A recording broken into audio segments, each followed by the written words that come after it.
Rays win! Rays win! All right, let's knock out this video so I can go watch this Rays-Yankees game. First ball drops of the trade deadline. I mean, you think back to June. What a good month June was. June was so much fun. Just great baseball, great pitching, bats all over the place. And then July, the whole season has flipped on its head. I mean, it's not like they're completely out of it at all.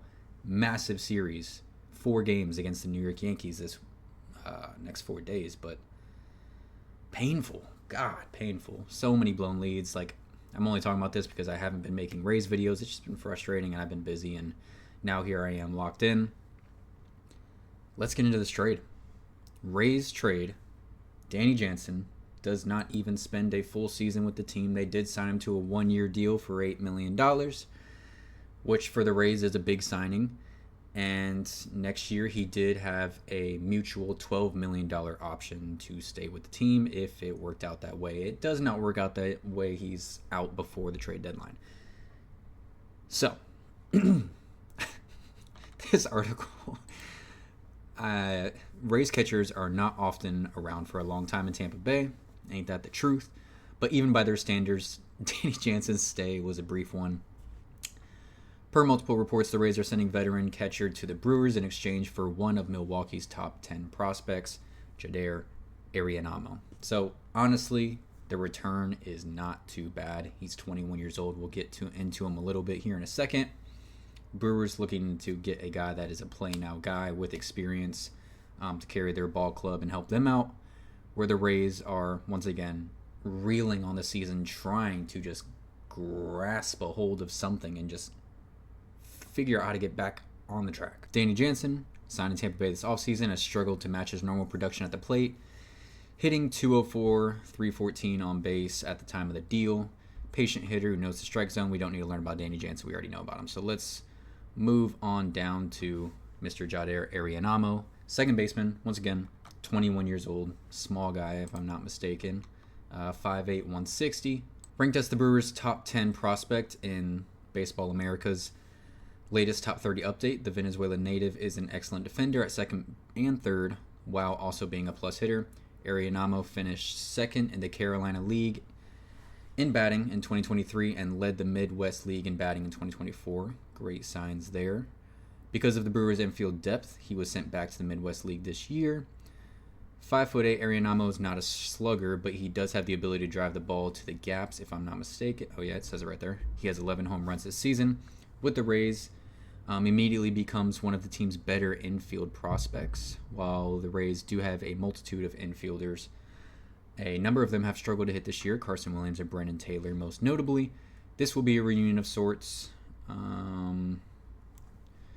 Gregory Barrios, who was brought in at the trade deadline last year for Aaron Savali. So, little reunion there, Barrios and Arianamo. Let's go to his numbers so far this year. They're honestly pretty dang good. I mean, it's single A, but 297, 355 on base, 11 home runs, 15 stolen bases, 51 RBIs. Not too shabby at all. It's a solid return. Obviously, it's not a guy who we're going to see, if we even do see him, for a few years now. It's not like Danny Jansen was lighting the world on fire. His defensive numbers were down, as well as his numbers batting.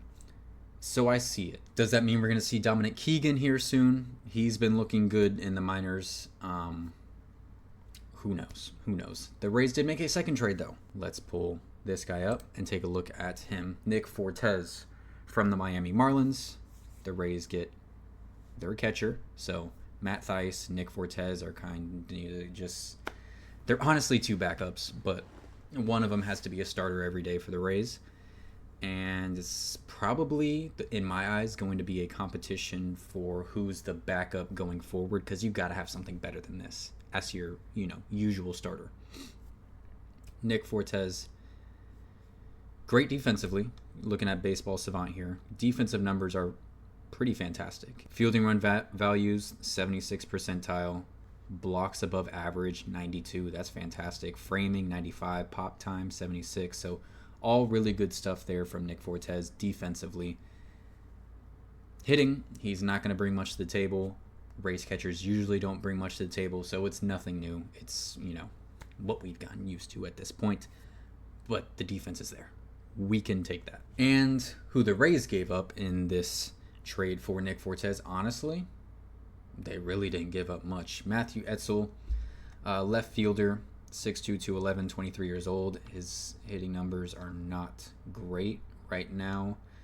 In Double-A, he's hitting .230,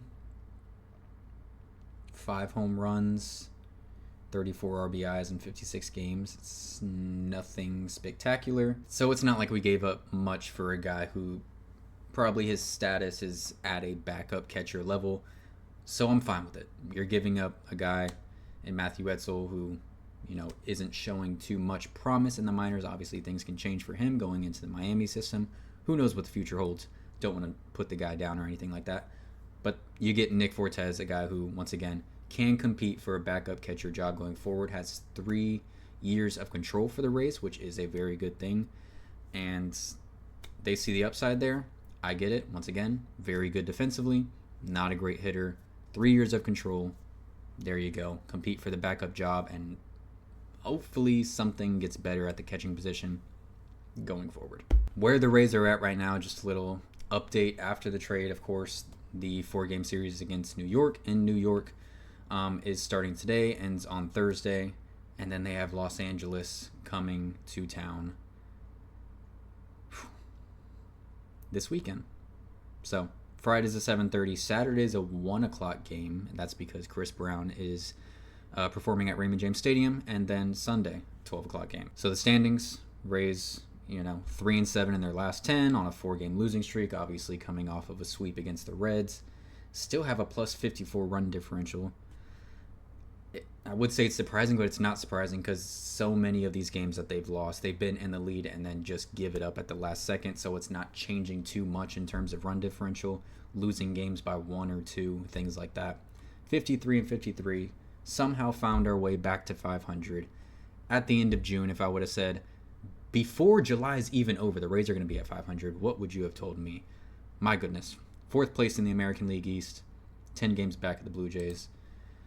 But your glimmer of hope is that the Rays are still only 3 games behind in the wild card race.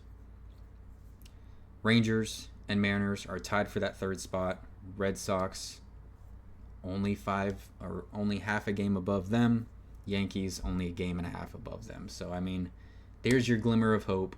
This team has to find a way to lock back in, and it's a tough thing to do when you're playing so many games on the road. But it is what it is at this point. Interested to see if this is the only deal that gets done. Looking at my glance LED scroller here, the Rays are already up 2-0 against the Yankees. So, once again, making this a quick video. Gonna go edit this and watch that at the same time. Carry on with my night. Will there be more moves made before the trade deadline? Trade deadline week, every sport, always entertaining. And the Rays are usually pretty involved. So here we go. Fasten your seatbelts. We might be in for one. So thank you guys so much for watching. Please leave your comments down below. Like and subscribe if you have not already. Go Rays, and y'all have a blessed one. Hey, hey, Tampa Bay, rock star.